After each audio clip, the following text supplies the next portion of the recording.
caranya yaitu disiplinasi. Di sini kami akan memaparkan atau mempresentasikan dari pembelajaran kami selama belajar di pendidikan guru penggerak, khususnya pada budaya positif.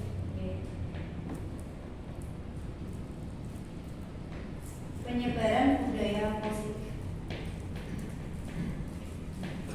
Konsep inti budaya positif ini ada beberapa. Yang pertama adalah perubahan paradigma belajar, yang kedua nilai-nilai kebajikan, yang ketiga motivasi perilaku manusia, yang keempat keyakinan kelas, kelima disiplin positif, keenam kebutuhan dasar manusia, posisi kontrol guru, segitiga restitusi. Pembelajaran dengan paradigma baru. Pembelajaran dengan paradigma baru merupakan pembelajaran yang dirancang berdasarkan pembelajaran berdiferensiasi, sehingga para peserta didik belajar sesuai kebutuhannya, berdasarkan tahap perkembangannya, sesuai teori psikologi modern untuk mewujudkan profil pelajar Pancasila. Berikutnya adalah disiplin positif. Sebagai pendidik, tujuan kita adalah menciptakan anak-anak yang memiliki disiplin diri, sehingga mereka bisa berperilaku dengan mengacu pada nilai-nilai kebajikan universal dan memiliki motivasi intrinsik bukan ekstrinsik. Disiplin positif merupakan salah satu cara penerapan disiplin yang bertujuan untuk menumbuhkan kesadaran serta memberdayakan anak untuk melakukan sesuatu tanpa sokongan, ancaman maupun hukuman. Berikut contoh nilai-nilai kebajikan. Nilai-nilai kebajikan, nilai-nilai yang sepakati bersama terlepas dari suku bangsa, agama, bahasa maupun latar belakangnya. Contoh-contoh nilai kebajikan ini terdapat dalam profil pelajar Pancasila: beriman dan bertakwa pada Tuhan Yang Maha Esa dan berakhlak mulia, berkebinekaan global, bertanggung jawab mandiri, kreatif dan bernalar kritis. Berikutnya 5 kebutuhan dasar manusia.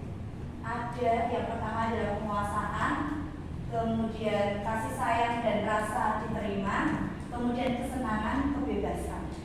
Kebutuhan dasar manusia ini adalah segala sesuatu yang kita lakukan untuk mendapatkan apa yang kita inginkan. Seluruh tindakan yang kita lakukan memiliki tujuan tertentu dan semua usaha terbaik yang kita lakukan dalam rangka agar kebutuhan kita bisa terpenuhi dengan baik.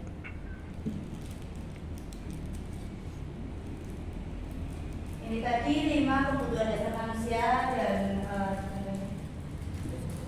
yang pertama bertahan hidup, meliputi makanan, pakaian, tempat tinggal, keamanan dan kesehatan, kasih sayang dan rasa yang diterima, meliputi pedulikan, berbagi, kerjasama, menjadi bagian dalam kelompok, penguasaan, meliputi harga diri, keinginan untuk dianggap memimpin, berprestasi, diakui dan didengar. Yang kedua kebebasan, meliputi memiliki pilihan, mandiri, mencoba hal-hal yang baru, mampu mengendalikan arah dirinya. Yang terakhir kesenangan. Di sini yang masuk ada bermain, antusiasme, kemudian tertawa.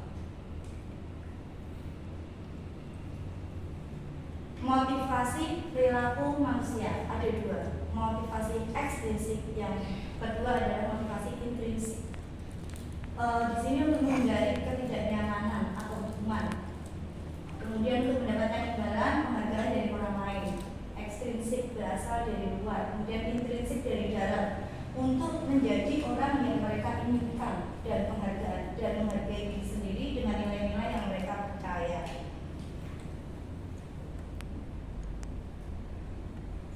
Kemudian selanjutnya adalah motivasi perilaku manusia.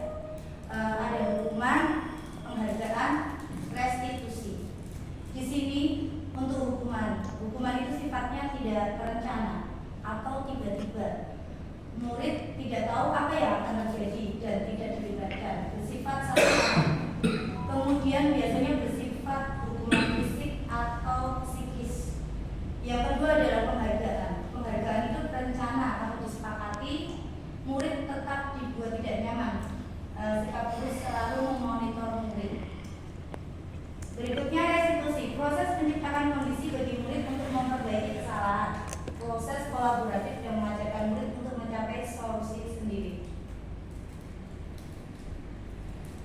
selanjutnya ini 5 posisi kontrol kita sebagai seorang guru. Di sini ada 5. Yang pertama adalah penghukum, yang kedua adalah pembuat prasangka bersalah, ketiga teman, keempat pemantau, kelima manajer.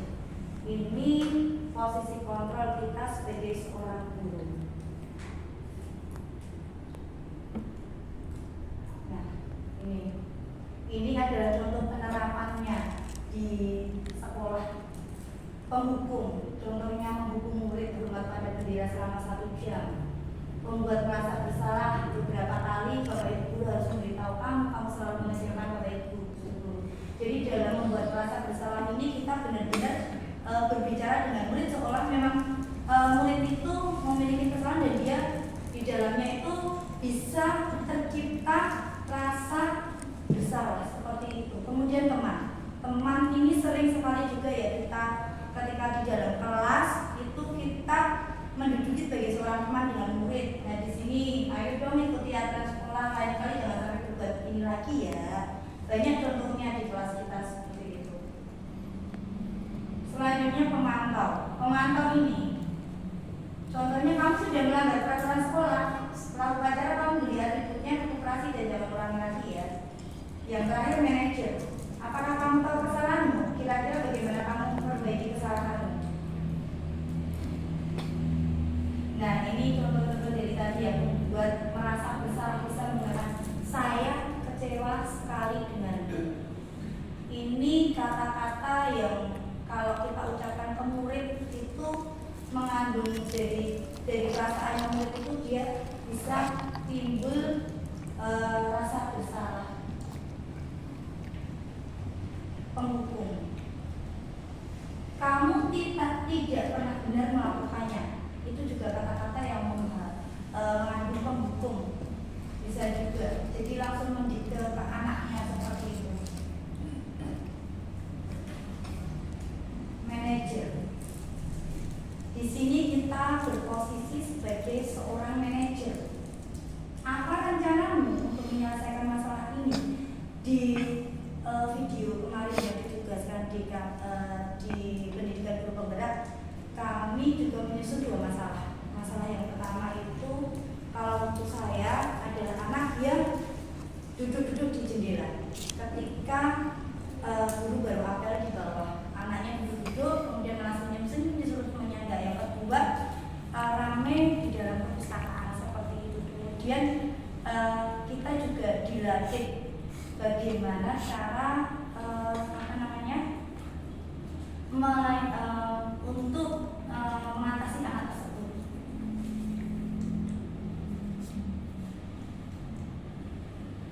Pemantau, kamu tidak pernah mendapat nilai jika tidak mengerjakan tugas. Di sini kita memantau anak sambil dari tugas, dia tidak mengerjakan tugas.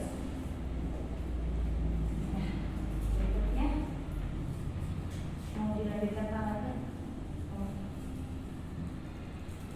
Ini untuk berikutnya untuk keyakinan kelas akan dilanjutkan oleh teman kami, Raja sekarang. Ini adalah sebetulnya tugas individu, tapi harapan kami kita saling share terhadap kebutuhan dan perhatian kita semua sebagai guru.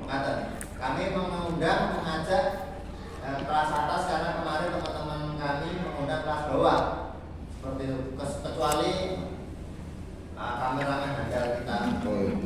Mister Manapun itu biasa. Mister D. Jadi intinya budaya positif itu dibuat melalui beberapa tahap seperti itu. Yang pertama tadi paradigma pembelajarannya, kemudian Budi tadi menyampaikan kebutuhan murid itu kan ada 5. Nomor 1 itu kebutuhan bertahan hidup, makan, minum. Itu kalau nggak terpenuhi, kebutuhan di atasnya niscaya akan terpenuhi. Sulit sekali. Jadi kalau mengajar kok kelaparan atau nanti itu akan berdampak kurang baik. Kurang baik terhadap guru Dan siswa juga. ya, maksudnya Gitu. Nah selanjutnya setelah itu kemudian dibuat nilai-nilai kebajikan, nilai-nilai kebaikan disampaikan ke anak. Setelah itu dibuat keyakinan kelas, kesepakatan. Ini loh itu. Nah, kemudian jika ada masih yang melanggar, baru diberikan metode yang segitiga restitusi. Itu kalau dari murid. Kalau dari guru mengamankan murid. Murid itu kalau ada apa-apa yang bersifat intrinsik dari dirinya sendiri, kesadaran akan motivasinya dan dia tanggung jawab. Kalau ekstrinsik ada dua tadi. Seseorang melakukan sesuatu itu ada dua. Jika tidak melakukan, dia takut kena hukuman, terus dia melakukan. Yang kedua, melakukan dia mendapat penghargaan. Dua-duanya ini salah. Bahkan penghargaan itu kan sesuatu yang membunuh, ya kan? Hukuman yang membunuh. Karena kalau tidak diberi penghargaan, bisa jadi anak itu akan tidak tertib lagi. Kenapa? Karena tertib dia hanya mengharap penghargaan. Apakah kita mengatakan penghargaan itu jelek? Tidak.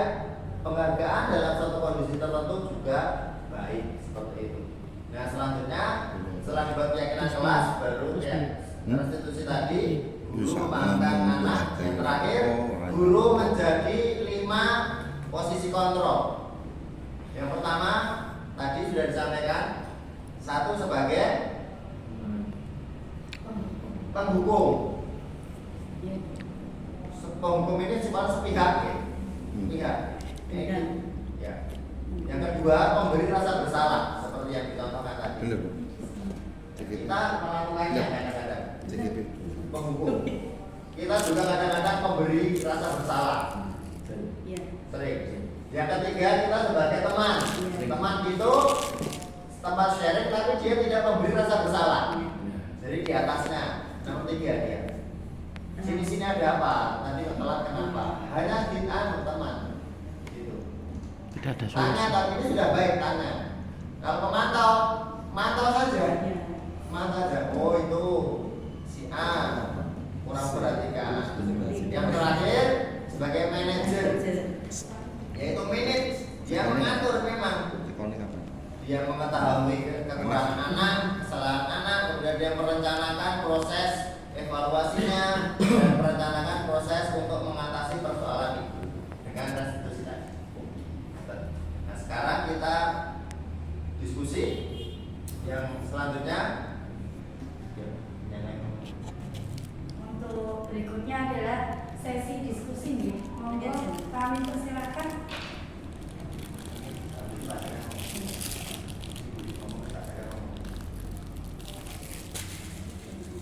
Atau memberi tanggapan, silakan. Silakan Pak Agung.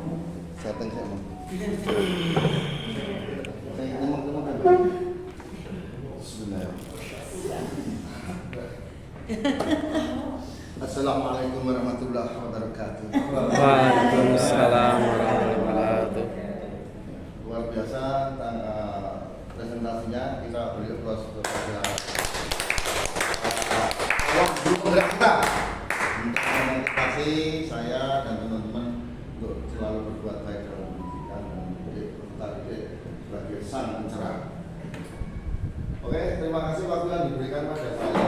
Di sini saya menanyakan yang pertama, menanggapi dulu teori dan konsep yang dipaparkan tadi luar biasa dan cukup menjawab apa yang telah saya alami di lapangan atau di kelas. Kalau mungkin kelas 3 Pak Ridho tidak ada masalah. Luar biasa. Yang kedua kalinya pertanyaannya yaitu ketika beberapa poin tadi sudah kita laksanakan, sudah kita perbuat, tetapi kondisi siswa tersebut tidak ada perubahan yang signifikan, tetapi meskipun demikian kalau Jadi kan kayak validasi. Saya jawab adan dulu. Ulangi.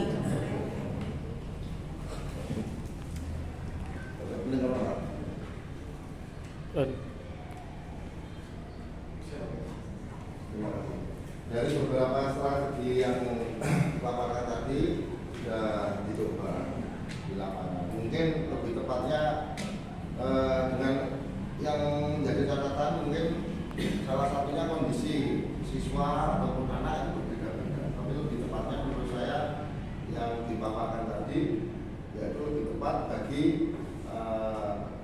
kasus-kasus pemula itu lebih cepat. Tapi kalau kasusnya sudah ibaratnya orang sakit itu agak semi kronis, mungkin perlu diperhitungkan lagi dan dikaji ulang karena sudah melalui beberapa tahapan dari kesepakatan, terus melakukan nasihat dengan baik, bahkan sampai dengan pemanggilan atau komunikasi dengan pihak wali siswa, belum menemukan titik terang atau perubahan yang lebih baik ke siswa tersebut, dan mengklimaksnya informasi yang diterima yaitu ingin dikeluarkan dari sekolah yang terkait, karena mengingat menimbang dengan alasannya siswa tersebut mengalami kondisi tidak dengan kondisi orang tuanya yang mencari nafkah setiap hari dan sebagainya, dan sudah diberikan pemahaman bahwa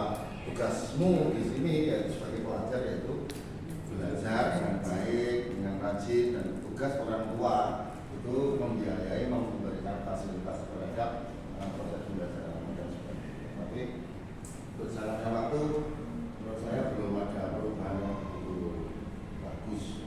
Memang ketika di depan kita itu sebagai guru itu luar biasa sopan dan santun, karena juga itu fase dengan Kak. Terima kasih yang telah mendidik menjadi baik. Tapi semuanya memang belum tuntas, harus dituntaskan di fase maksudnya apa? Rombel berikutnya itu kelas 4.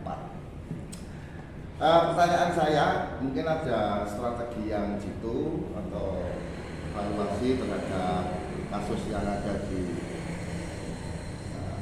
kelas tersebut, yaitu bagaimana tujuan kita yaitu untuk mengarahkan, mengawal siswa untuk selalu berbuat positif, berbuat baik, baik dengan temannya, dirinya sendiri, dan lingkungan sekitar.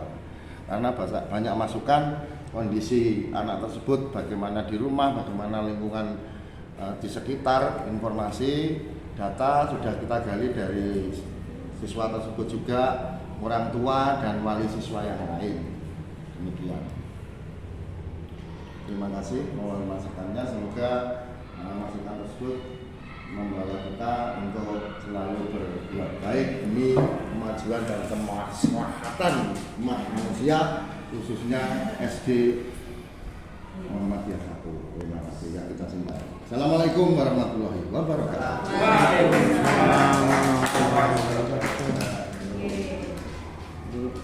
Terima kasih. Skip ya. Bagus sekali Pak. Mungkin Pak Jaka mau menanggapi, silakan. Kakak Budi. Iya. Salah satu maksudnya kita buka. Ini tadi kan Pak Agung pertama, gitu. Kedua mungkin.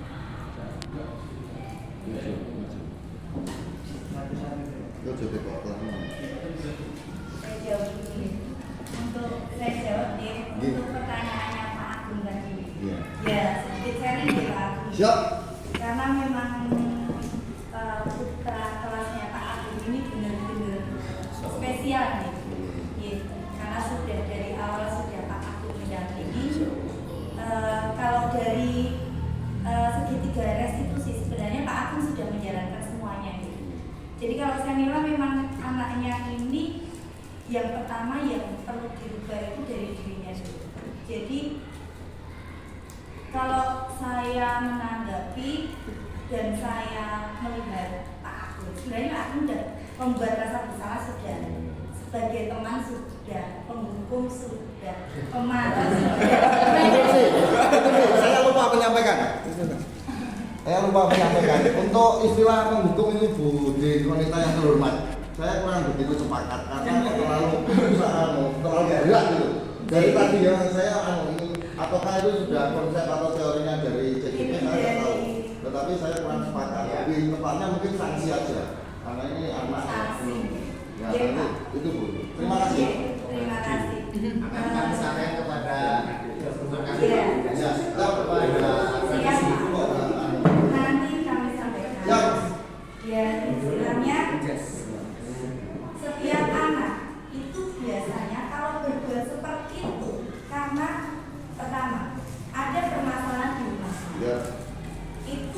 benar-benar mempengaruhi Pak, seperti itu. Jadi memang kita harus mendekati anaknya, kita harus menjadi seorang teman dulu. Walaupun kita tahu dia itu sudah berbuat kesalahan banyak dan sering menyakiti teman. Kita tahu itu Pak. Tapi di sini kita menggunakan segitiga restitusi. Jenengan layaknya teman. Jadi jenengan harus memberikan keyakinan pada anak tersebut kalau jenengan itu temannya, biar dia bercerita. Sebenarnya dia itu sampai berbuat seperti itu kenapa? Tapi nggak kelihatan Pak, pelan-pelan. Jadi jenengan seolah-olah itu jenengan bukan guru ya, jadi teman. Seperti itu kalau menurut saya. Terus menggali kok dia melakukan itu tuh karena apa, tujuannya seperti itu. Walaupun jenengan sudah dengar mungkin dari dari teman-teman yang lain, kemudian dari wali murid, kemudian dari orang tua, seperti itu. Tapi teman ini memang benar-benar cocok kalau menurut saya. Setelah itu jenengan kalau di dalam segitiga restitusi itu kan ada istilahnya gini. Nah, kalau kamu berbuat seperti itu, apakah kamu sudah merasa puas? Biasanya ditekankan seperti itu. Kemudian manfaatnya apa buat kamu? Anak-anak menyatakan seperti itu. Biar dia timbul permasalahan batinnya bergejolak.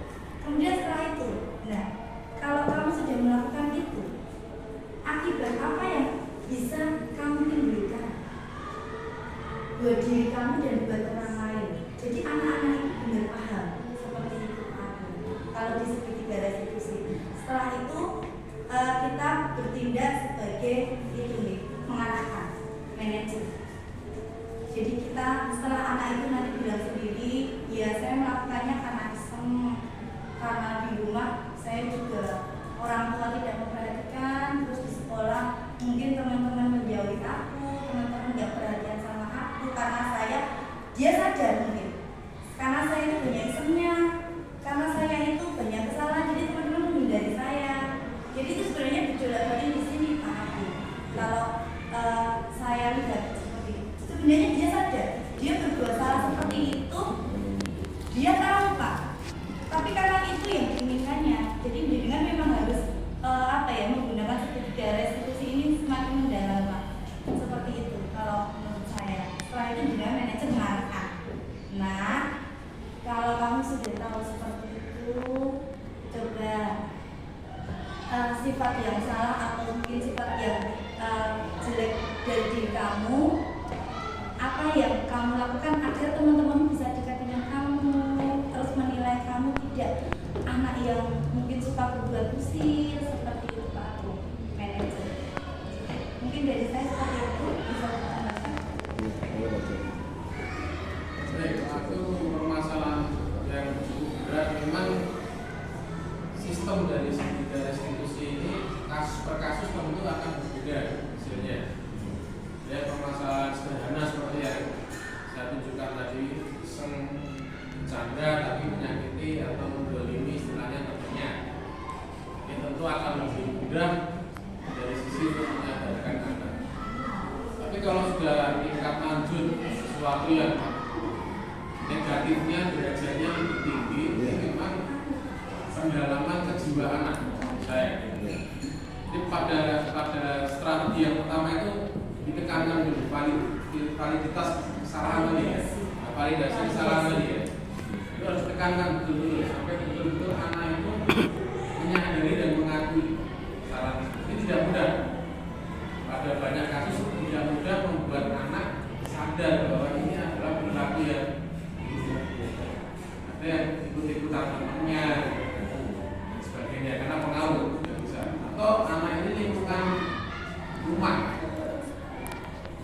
sekitar rumahnya yang kurang mendukung sehingga muncul keadaan atau kondisi yang negatif tapi bisa dibawa ke sekolah.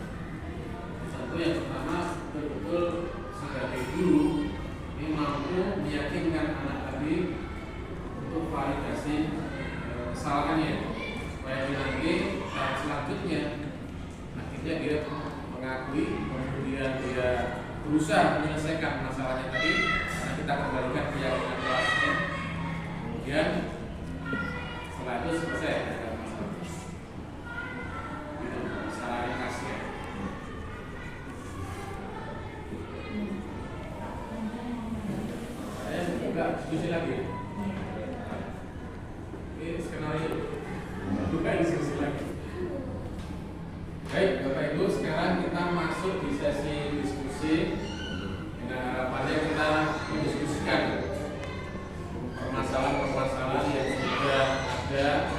berdasarkan konsep pembelajaran yang telah disampaikan tadi. Harapannya ada masalah bisa kita selesaikan bersama. Ini sifatnya adalah diskusi. Saat kami yang menjawab sifatnya diskusi sama-sama untuk menyelesaikan permasalahan yang kita hadapi. Itu jika ada tanggapan-tanggapan terkait masalah tadi, dipersilakan.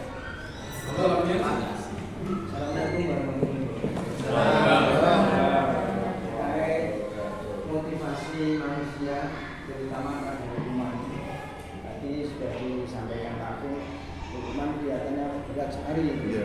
Sanksi ya bagaimana? Itu hukuman atau sanksi yang bagaimana untuk memotivasi manusia tersebut. Kemudian ada yang istilahnya kemarin itu kontrak belajar. Sekarang ada keyakinan kelas, kelihatannya akan sama. Ini apa bedanya di antara kontrak belajar dan keyakinan kelas tersebut? Dan kita sebagai guru kadang-kadang merasa mempunyai kesalahan terhadap anak. Yang saya tanyakan atau yang bisa ketahui bersama, prosedur untuk pelaporan itu bagaimana yang benar? Kita guru, kemudian melakukan kesalahan terhadap anak. Dan ini prosedur untuk penanganan atau prosedur melaporkan itu dari anak itu bagaimana yang benar? Langkah-langkahnya. Terima kasih juga yang saya sampaikan. Wassalamualaikum warahmatullahi wabarakatuh.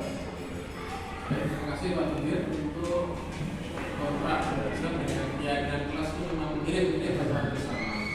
Hanya ada perbedaan juga ya. Jadi kalau kontrak belajar itu relatif lebih formal, istilahnya relatif lebih formal.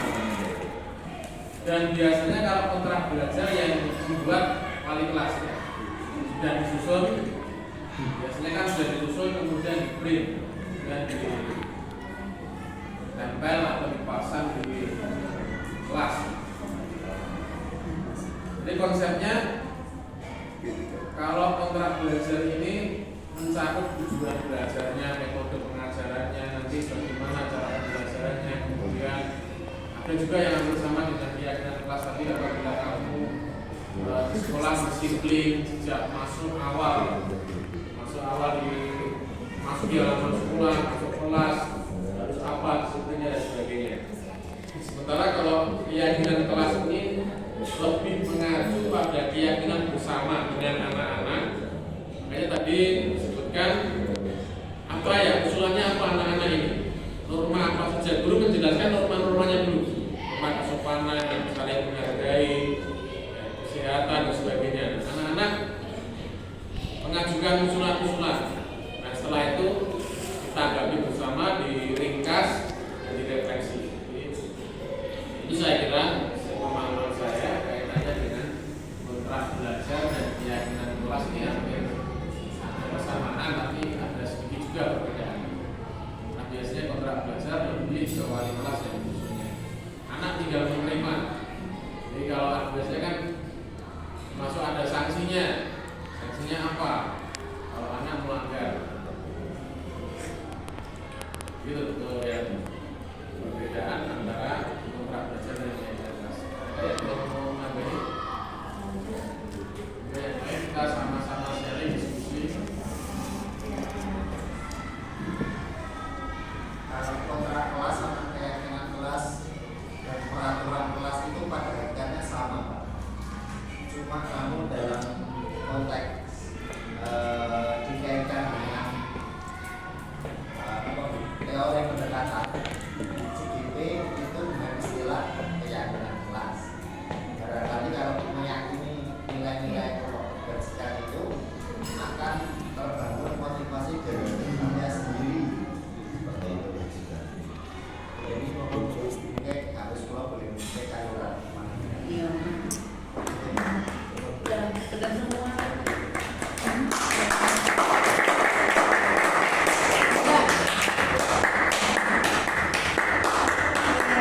Pak Lanjari sudah benar Pak, jawaban dari ketiga kalau guru penggerak tadi. Cuma ya sedikit kalau kontrak peraturan itu seperti dari keterangan Pak Anjarto, di keyakinan kelas tidak boleh ada kata negatif.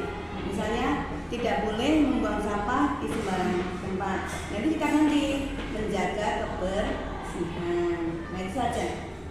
Jadi tambahnya itu saja, tidak boleh ada kalimat larangan. Ya, tidak boleh, jangan, tidak boleh. Jadi kalimatnya diganti. Menjaga kebersihan misalnya. Dulu kelas bawah itu ada kalimat larangan boleh bahasa Indonesia. Boleh, boleh. Karena itu pelajaran kita kenalkan. Ya.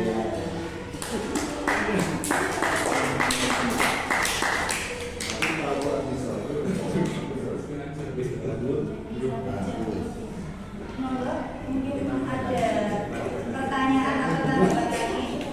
Pertanyaan lagi Pak. Tapi problemnya di kelas atas loh Pak.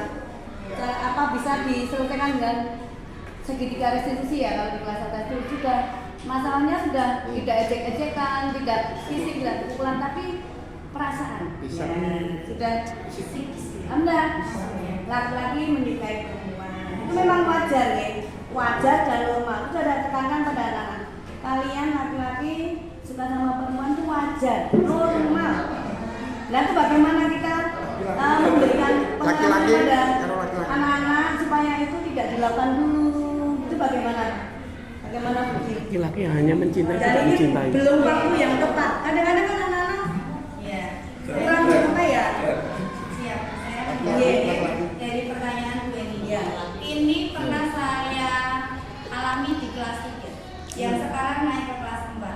Ya, namanya ada di kelas 4. Nah, itu gini Bu. Memang anak-anak itu pada dasarnya sekarang banyak mengkonsumsi drakor alias drama Korea. Nah, di situ banyak percintaan. Nah, anak-anak itu terbawa perasaan dan mereka itu kadang itu membanding-bandingkan dengan temannya sekelas tuh.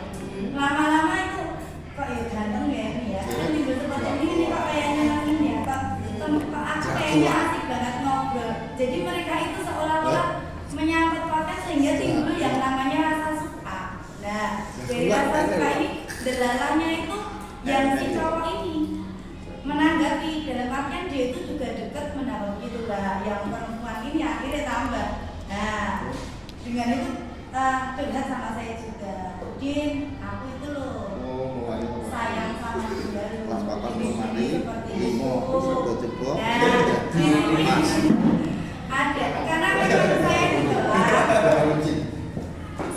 selain sebagai seorang guru, saya itu juga sebagai seorang teman. Di sini dalam konteks nih sebagai teman tapi tidak sampai ndodro seperti itu. Ketika pembelajaran, anak-anak ya harus mengikuti pembelajaran dengan baik. Ketika kita kerja kelompok, diskusi pembelajaran, mereka mengikuti. Di sini saya bertindak sebagai guru yang disiplin, bukan galak tapi disiplin. Suara saya keras dan saya benar-benar di sini memanajer anak-anak seperti itu. Tapi ada kalanya saya itu humoris juga. Kemudian anak-anak itu pembelajarannya agak santai seperti itu karena mereka tertib, terus saya buat agak santai seperti itu. Nah dari situ anak-anak menemukan kenyamanan. Ketika tadi ya seperti kasusnya Bu Eni, anak-anak itu tahu-tahu menyukai lawan jenis. Nah itu saya manfaatkan, saya bertindak sebagai seorang teman, saya dengarkan dulu. Terus kemudian setelah itu saya nasihati. Nah umur kalian berapa? Umur kamu berapa? Kalau kelas 3 kan 9 tahun ya, 8 atau 9 tahun. Nah itu belum saatnya seperti itu. Jadi kewajiban utamanya apa? Saya kembalikan ke anak, belajar Budina, belajar. Tapi kan gini, boleh. Kalau saya gini, jadi kamu kalau memiliki perasaan suka sebagai teman itu tidak apa-apa, tapi tidak boleh berpikir panjang sampai percintaan, sampai cinta terus menganggap itu pacar, itu belum saatnya. Nah karena itu nanti ada saatnya sendiri. Nah udah lulus SMA kuliah kerja itu nggak apa-apa, tapi sekarang saatnya kalian belajar. Sekarang coba pengen membahagiakan orang tua nggak? Pengen Bu. Nah, jangan berpikir percintaan dulu ya, itu belum saatnya.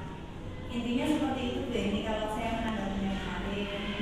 Jadi intinya memang dari hati gitu.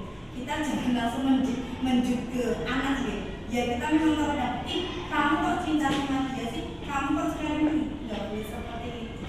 Jadi orang langsung yuk itu enggak, tapi pelan-pelan saja tapi pasti kalau saya seperti itu. Terima kasih membuat dan menambahkan Pak Anjara. Mau menanggapi? Ya, terima kasih Budin penjabarannya tadi. Kalau saya boleh menarik benang merah, akhirnya itu ada benang merahnya itu di sana. Jadi anak-anak itu kelas 3 kan mencintai itu tadi Dracula tadi apa?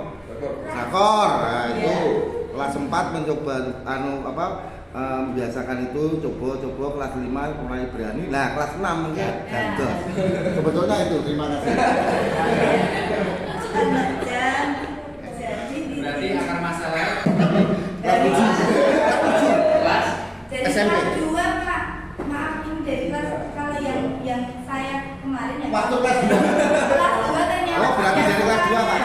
Iya, karena anak-anak cerita sendiri. Iya, mungkin datanya Budin kurang konkret Bu. Bisa jadi dari kelas 1.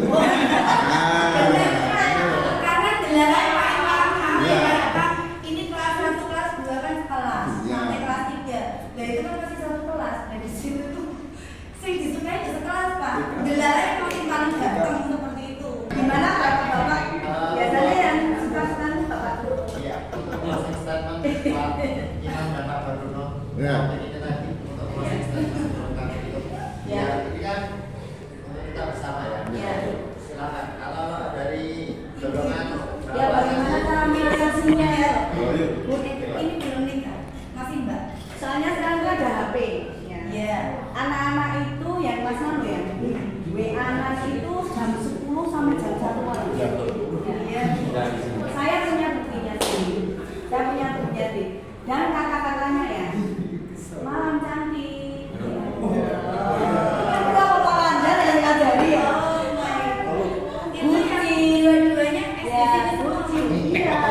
Anjir, kata-katanya udah kayak wes lalu-laluan gurunya ada ngerti iki apa maksudnya. Bukan dipublis orang ini. Yang kita tidak bisa membendungnya itu bisa. Editnya tenanan. Yang Pak Lanjut. Tapi ya sudah kerja ya itu sudah kayak wes selama meneh. Gimana caranya? Instruksi Pak Lanjut. Instruksi Pak. Mengimbang ini memang permasalahannya sangat karena apa? Universal ya. Semakin siang. Iya. Mohon nanti yang patut yang untuk kepentingan CDP Iya. juga ada di sini kan sebagai meskipun calon baik burung ya Bu. Calon Tapi kan mohon boleh calon. nanti diedit saja yang Iya. untuk program ini. Iya, Pak Lanjut pinter loh. Calon PP aja Pak. Halo? Calon PP. Ini pengajar Pak Ageng itu sudah daftar angkatan 12. Masya Allah.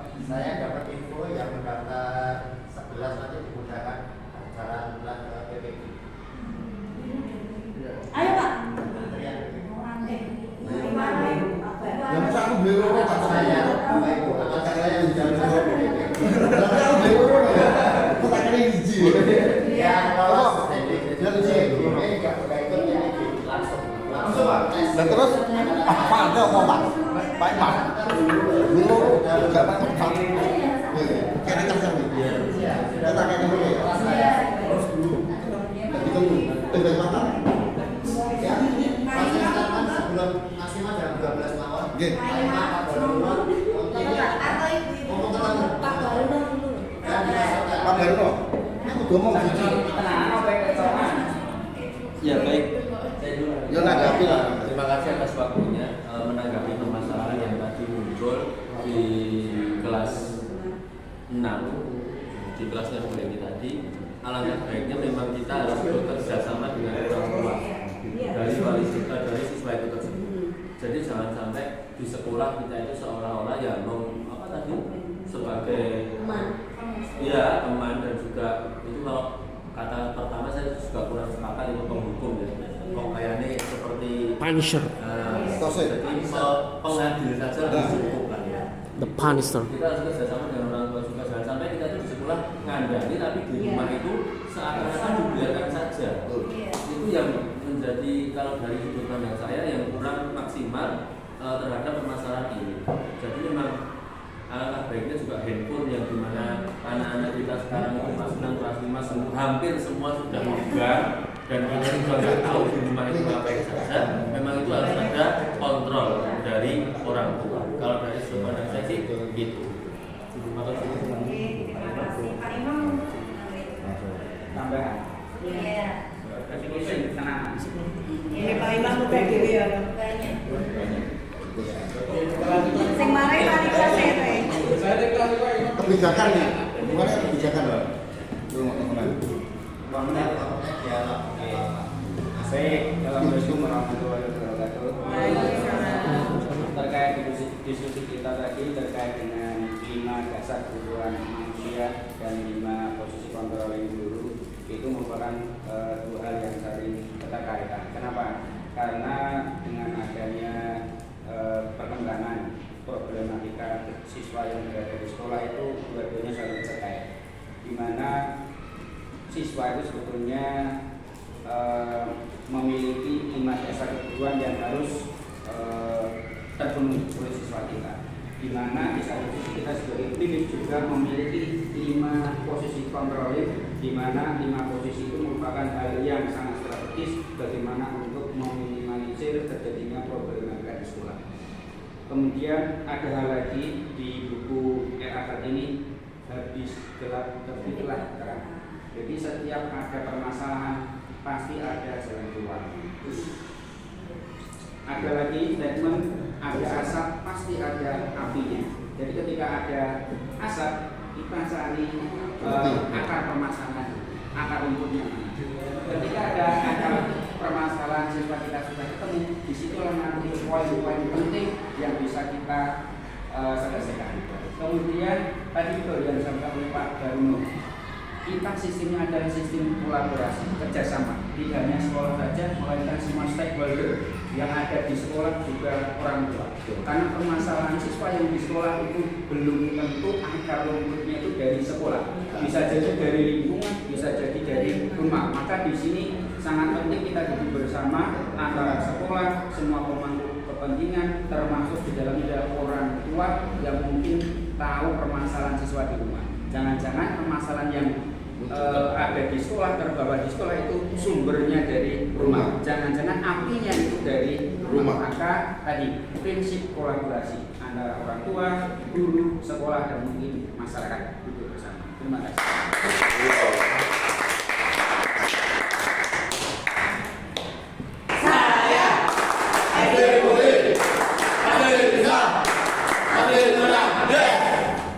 Untuk acara yang keempat adalah penutup.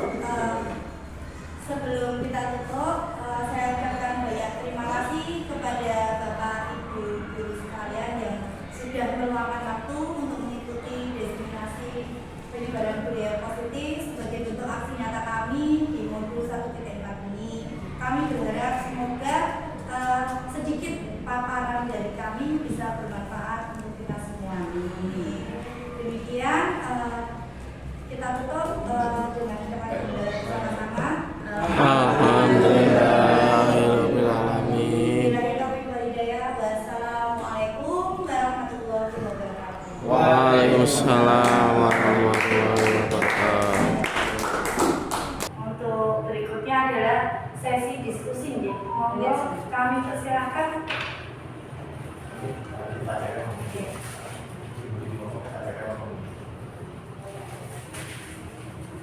Atau memberi tanggapan, silakan Pak Agung.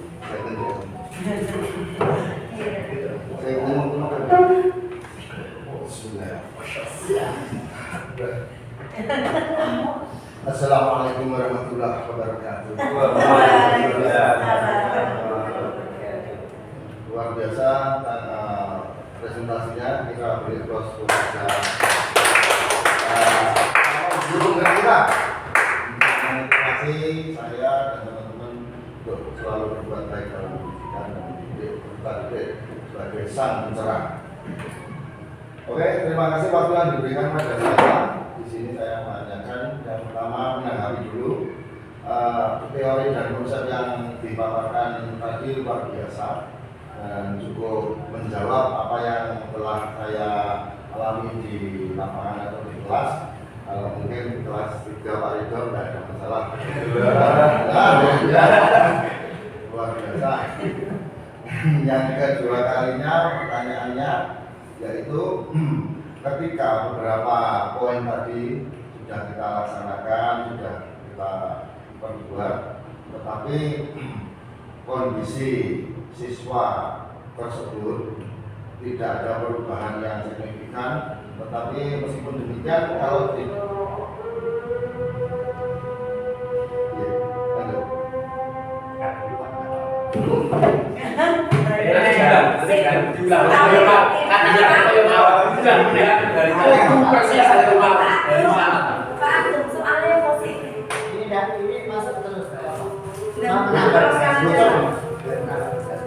Kita menghormati ada durasi.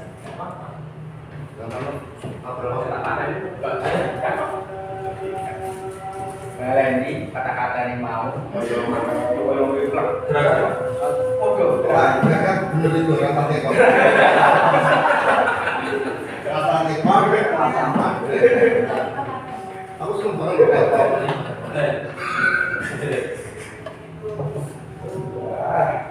Bocor, ibarat bocor ya Pak.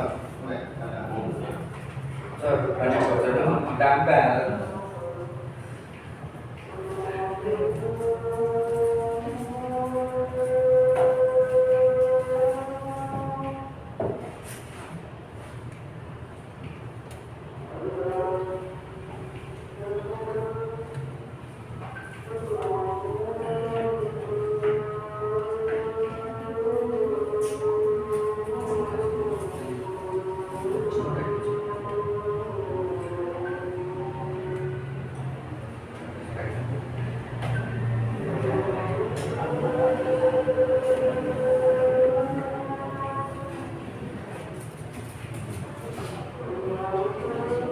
Berarti kita nanti videonya dari mana satu itu Pak?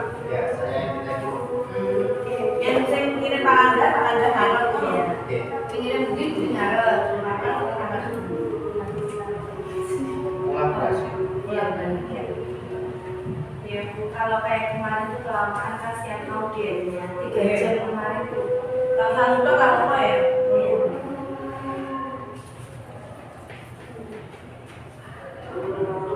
Aku 5 jam nonton. Aku di sana limo. Oh ya, langsung dari kita. Itu udah aku Oh iya benar. Mana aku?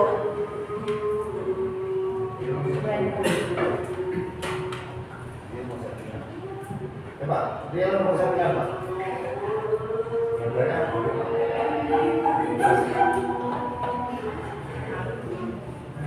Malam ini itu sharing ya. Sharing, Pak. Ada Mungkin nanti di kelas ada permasalahan nanti bisa direstitusi seperti yang tadi dikemukakan Pak Jaka tadi. Sedikit kamu mau. Restitusi. Jadi kan kayak memvalidasi. Cepat jawab ada itu. Iya. Ulangi sampai. Ini berapa?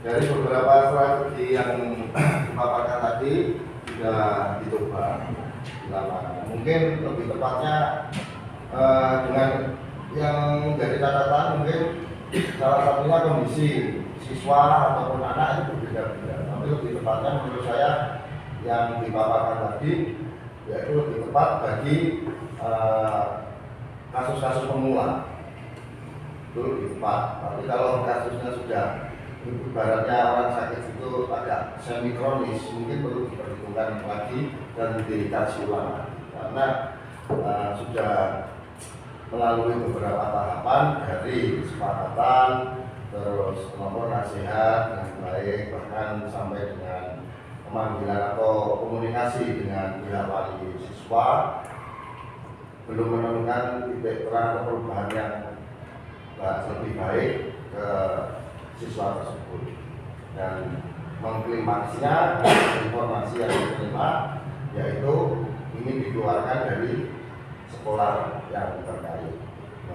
Karena mengingat menimbang alasannya siswa tersebut kondisi tidak dengan kondisi orang tuanya yang mencari nafkah setiap hari dan sebagainya, dan sudah diberikan pemahaman bahwa tugasmu di sini yaitu sebagai keluarga yaitu belajar dengan baik, dengan rajin, dan tugas orang tua itu membiayai, memberikan fasilitas terhadap proses belajar.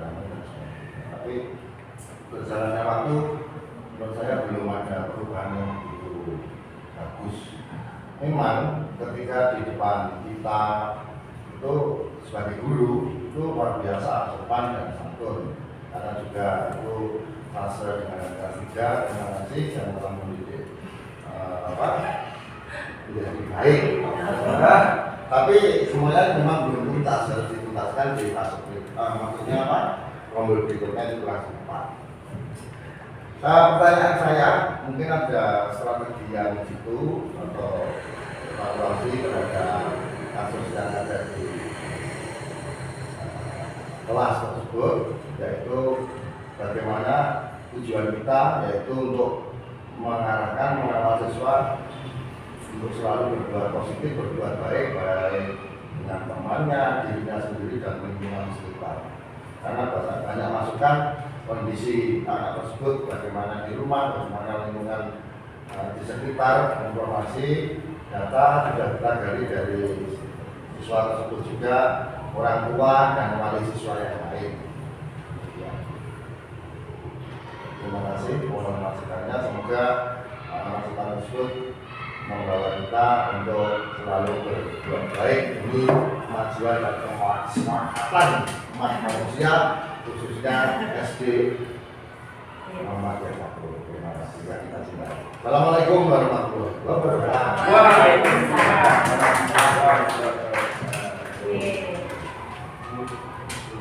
Semangat sekali Pak. Ada mungkin Pak Zaga menanggapi, silakan. Kalau Budi. Saya dulu. Buka kan? Iya. Salah satu maksudnya kita buka. Ini tadi kan Pak Agung pertama gitu. Kedua mungkin.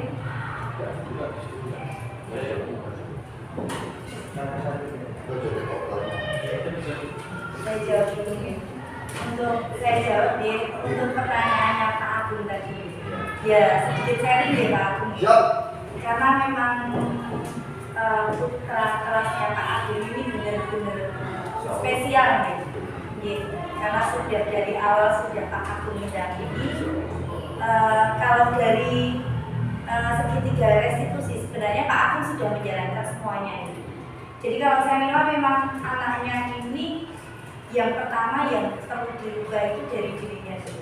Jadi kalau saya menanggapi dan saya melihat Pak Agung, sebenarnya Pak Agung sudah membuat rasa bersalah sudah, sebagai teman sudah, penghukum sudah, pemantau sudah. Saya lupa menyampaikan. Untuk istilah menghukum itu Budi Pranita yang berubah. Saya kurang begitu sepakat karena terlalu berat gitu. Dari tadi yang saya apakah itu sudah konsep atau teorinya dari saya tahu. Tetapi saya kurang sepakat. Lebih tepatnya mungkin sanksi aja. Karena ini anak. Sanksi. Ya, Pak. itu. Terima kasih. Terima kasih. Akan saya kepada Iya. Ya, Siap. Nanti kami sampaikan. Ya. Ya, istilahnya setiap anak itu biasanya kalau berbuat seperti itu karena pertama ada permasalahan di rumah. Ya. Itu benar-benar mempengaruhi seperti itu. Jadi memang kita harus mendekati anaknya, kita harus menjadi seorang teman dulu. Walaupun kita tahu dia itu sudah berbuat kesalahan banyak dan sering menyakiti teman. Kita tahu itu Pak. Tapi di sini kita menggunakan segitiga restitusi. jenengan layaknya teman. Jadi jenengan harus memberikan keyakinan pada anak tersebut kalau jenengan itu temannya, biar dia bercerita. Sebenarnya dia itu sampai berbuat seperti itu kenapa? Tapi nggak kelihatan Pak, pelan-pelan.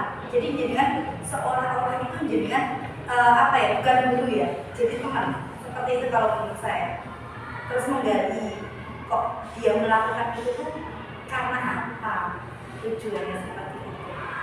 Walaupun jenengan sudah dengar mungkin dari dari teman-teman yang lain, kemudian dari wali murid, kemudian dari orang tua seperti itu.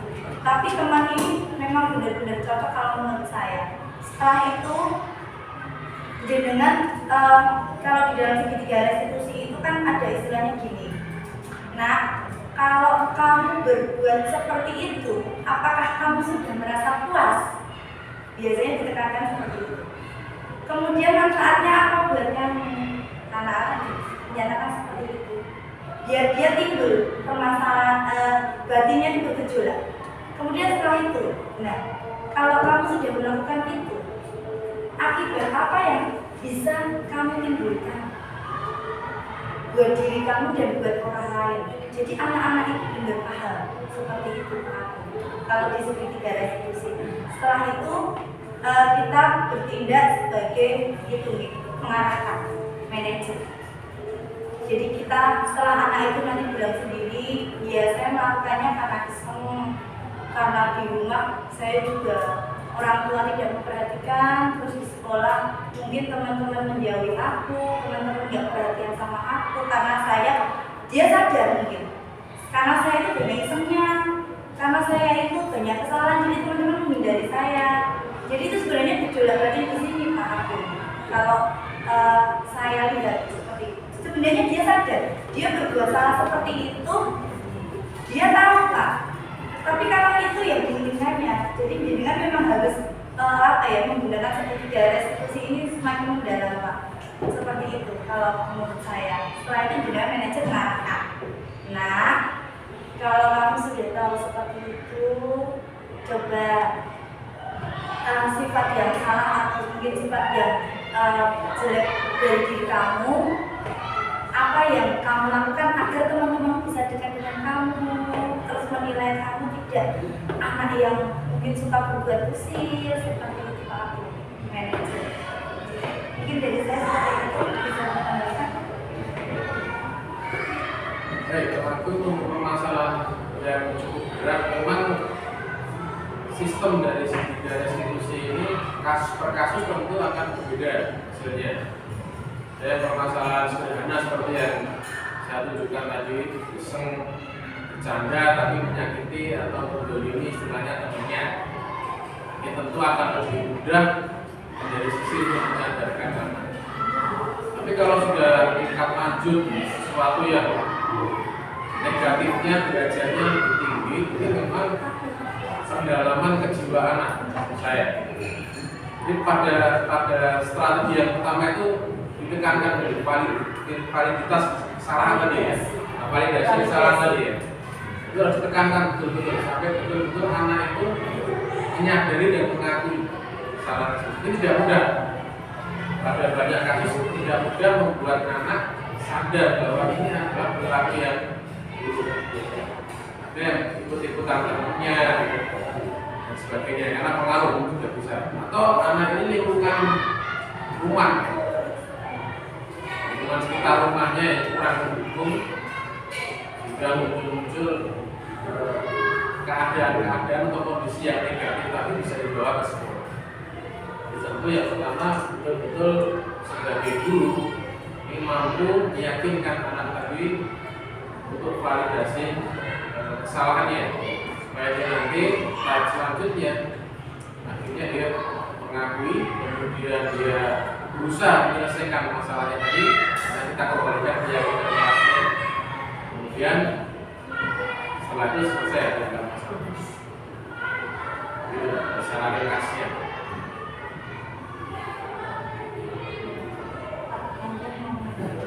Saya juga diskusi lagi.